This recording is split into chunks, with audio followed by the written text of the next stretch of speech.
मित्रों नमस्कार। Life lesson with बसंत गुरु जी में आपका स्वागत है।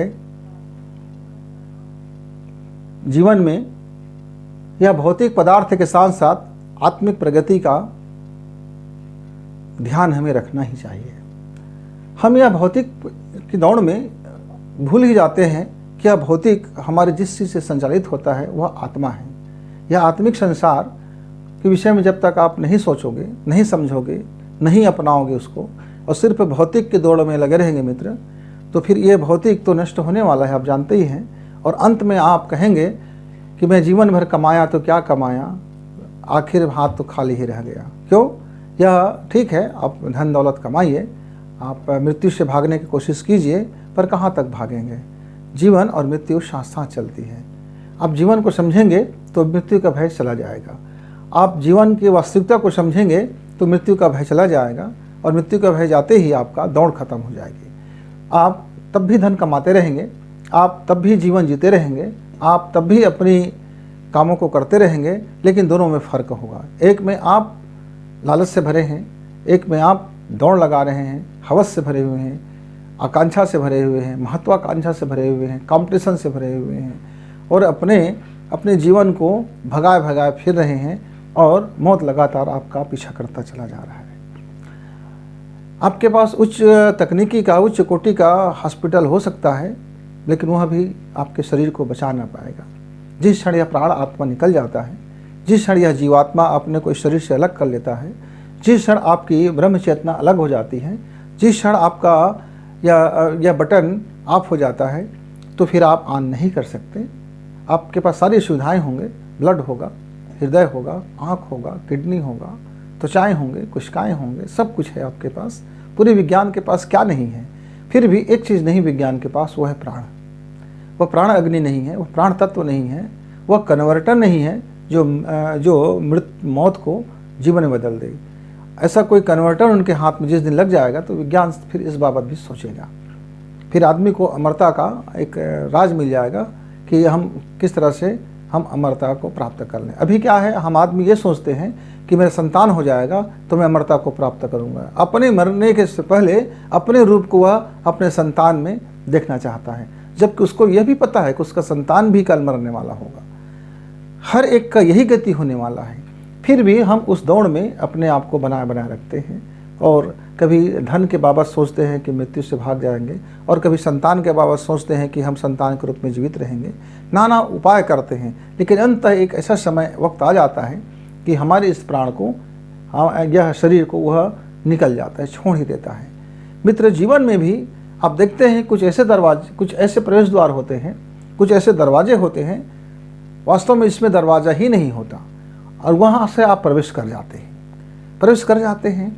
बहुत से मित्र ने कहा कि हम अंतरात्मा में कैसे प्रवेश करेंगे, हम उस परमात्मा की जगत में कैसे प्रवेश करेंगे, हम उस अपने कुंडलिनी शक्ति में कैसे प्रवेश करेंगे, हम अपनी वह प्राण अग्नि में कैसे प्रवेश करेंगे, वहाँ तो कोई दरवाज़ा ही नहीं होता।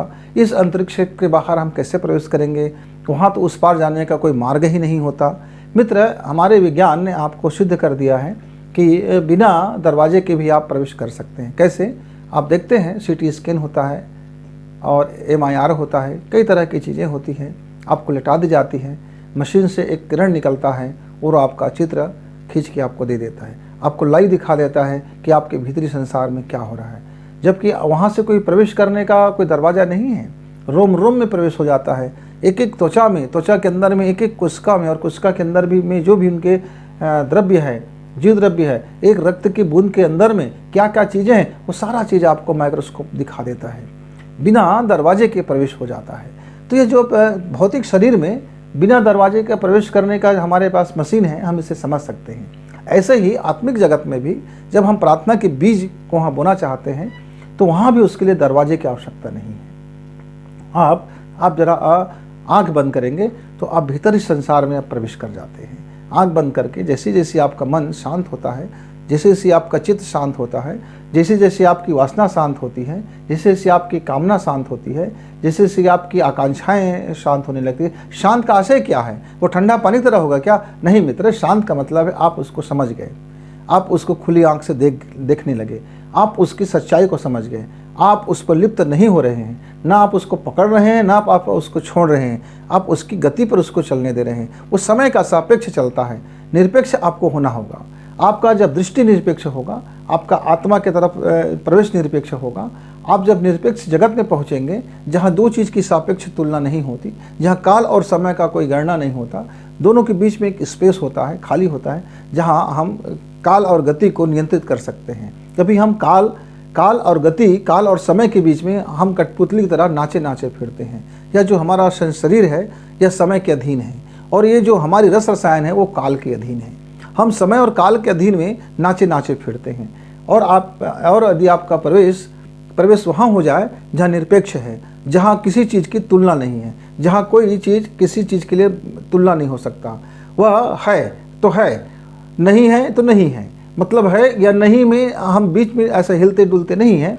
वो है जहाँ एक ऐसा जन्म है जहाँ मृत्यु नहीं है, एक ऐसा जीवन है जहाँ उसकी मृत्यु नहीं है, अंत नहीं है। शुरुआत है वहाँ, सिर्फ शुरुआत है, अंत नहीं है।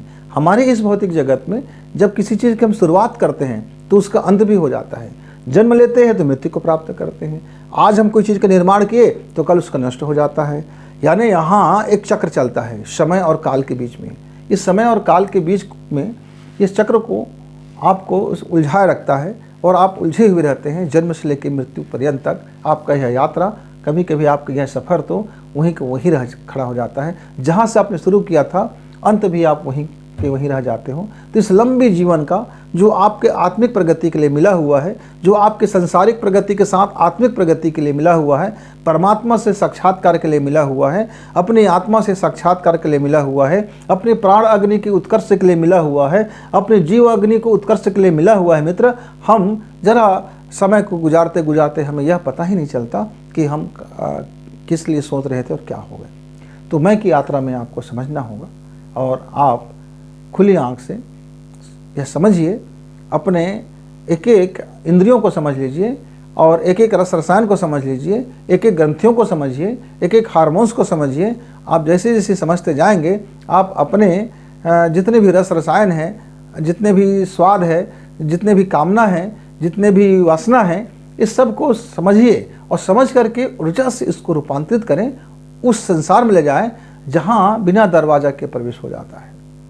आपका वही वासना, वही कामना, वही जिजीविषा, वही आकांक्षा, वही महत्व, वही पिपासा, वही अभिप्सा, आपका दिशा बदल जाएगा। यदि दिशा बदलते ही वह एक ऐसे संसार में प्रविष्ट होगा जिसके लिए आपको कोई दरवाजा की ज़रूरत नहीं है, आप सीधा प्रवेश कर सकते हैं, आप सीधा प्रवेश कर सकते हैं। मित्रों, तो आप अपने आत्मिक संसार के लिए, आप अपने उत्थान के लिए, आप अपने प्राण के लिए, आप अपनी पावर के लिए, आप अपने को जानने के लिए करना क्या होता है? करना कुछ है नहीं, सिर्फ ये है कि आप ज़रा बंद आँख करके बैठ जाइए, सांसों को स्थिर कर लीजिए, सांसों की गति को सामान्य कर लीजिए और एक एक चीज़ को पकड़ करके समझना शुरू करें। और पकड़ना नहीं है और न छोड़ने का भाव रखना है। आपका अपने मन के बाबत पहले देख लीजिए, मन कहाँ कहाँ फिराए पिटता है इसको देख लीजिए, आप अपने वासना को देख लीजिए। ये धीरे धीरे अपने स्वरूप को बदलता हुआ, अपने एनर्जी को बदलता हुआ आत्मिक एनर्जी में, आध्यात्मिक एनर्जी में स्वतः परिवर्तित होता हुआ चला जाएगा। इसके लिए आपको कोई मशीन की ज़रूरत नहीं है, कोई आपको प्रयास की ज़रूरत नहीं है, कोई प्रोपेगेंडा की ज़रूरत नहीं है, कोई ज़रूरत है ही नहीं। सिर्फ खुले आँख से, खुले दिमाग से, खुले समझ से और मन की आँख से, अध्यात्म की आँख से, सम्यक दृष्टि से, सम्यक बोध से, बस यही तो करना है आपको। और फिर आपका जो तेज है, जो वर्चस्व है, जो ओजस है, वो अपने स्वरूप में प्रकट होंगे। मित्र, स्वरूप में प्रकट होंगे। आइए एक कोशिश करते हैं, अपने जीवन को कुछ क्षण देते हैं, नितांत अपने लिए एक प्रार्थना के बीज बोते हैं।